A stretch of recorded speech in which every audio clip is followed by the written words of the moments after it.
The Alfa Romeo Stelvio, a stylish yet often overlooked luxury brand that may have a lot of onlookers scratching their heads when they see the logo. With a fuel economy of 22 miles per gallon in the city and 29 miles per gallon on the highway, the distance you would have traveled before having to reach into your pockets and pay for gas isn't anything to write home about, and that leaves the Stelvio in third place when it comes to its rivals, the BMW X3 and the Lexus RX. The infotainment center has an 8.8-inch screen, and it does offer touch controls as well as a rotary controls, and offers navigation and Apple CarPlay, which is becoming much more common in vehicles these days.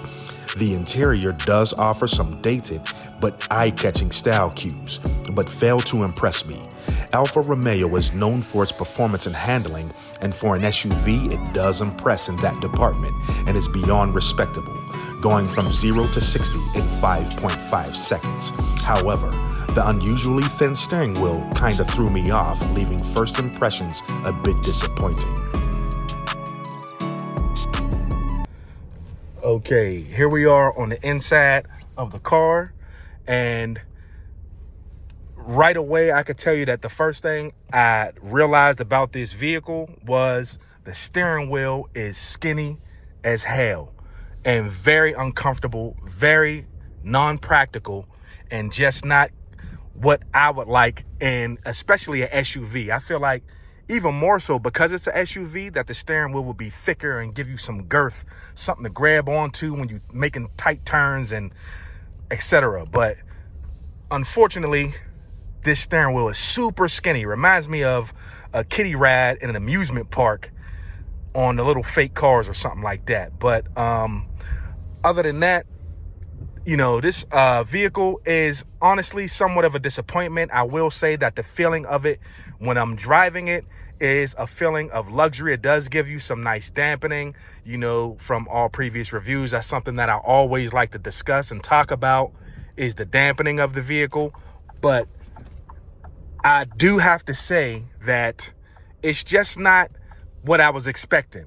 I was expecting the Alfa Romeo to be way more luxurious than it is, and a lot of this stuff, like this is kind of like plasticky, disappointed with that. Very basic interior, nothing to write home about.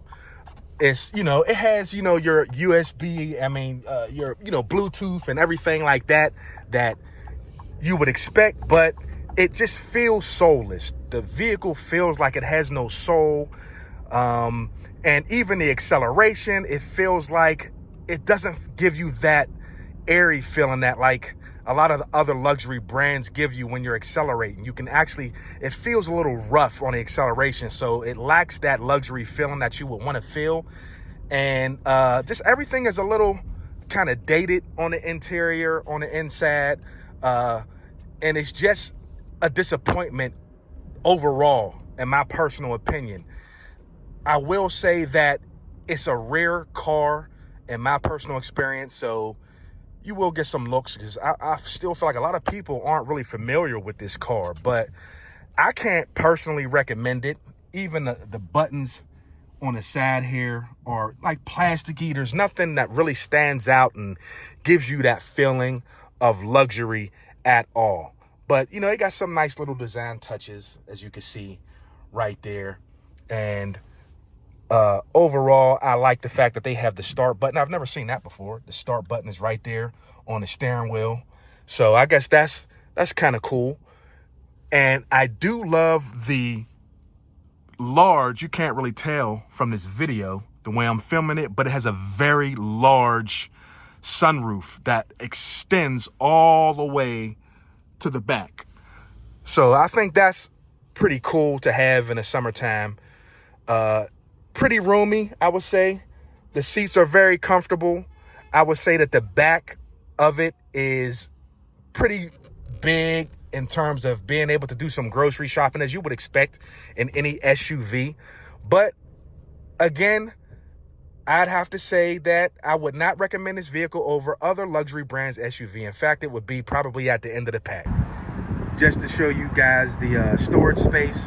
So this is the trunk, and this isn't anything that you wasn't expecting. It's an SUV, so nice amount of storage space back here. And obviously you can push the back seats down to give you even more cargo space. So definitely gets the job done as a solid all-around SUV. Just a little disappointed with the amount of luxuriousness in it. You know, maybe it's because I really don't know Alfa Romeo. I'm expecting a little too much, but definitely a disappointment in that department.